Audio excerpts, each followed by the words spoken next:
the inverse of this matrix. The inverse of this matrix is,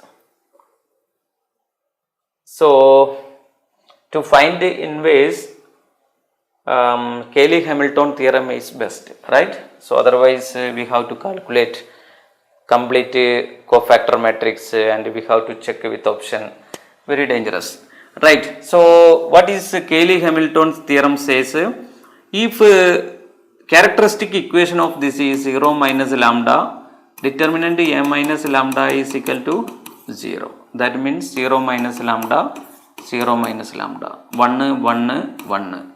Here 0, 1, 0. Now expanding through this, minus lambda into, right, through this we can expand, minus lambda into lambda square minus 0 plus minus 1 into, right, this is 0 minus 1, right, minus 1, right. Now correct. Now plus 1 into, right, 0 minus minus lambda, that is lambda, right, alright.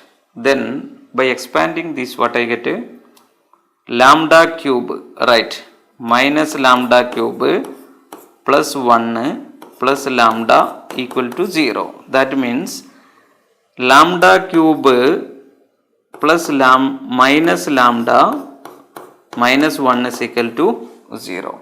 Now as per Cayley-Hamilton theorem, we can replace this lambda with the matrix M given. Then what I can write, m cube minus m minus I is equal to 0. Now to find the A inverse, what you have to write, you multiply on either side with m inverse, right. Then this part is 0, m into m inverse, that is 1, m into m inverse I into m square, that is m square. Now m into m inverse minus I, right, I into m inverse, that is m inverse.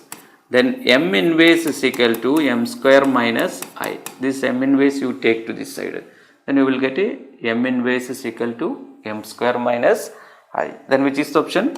Option B is correct.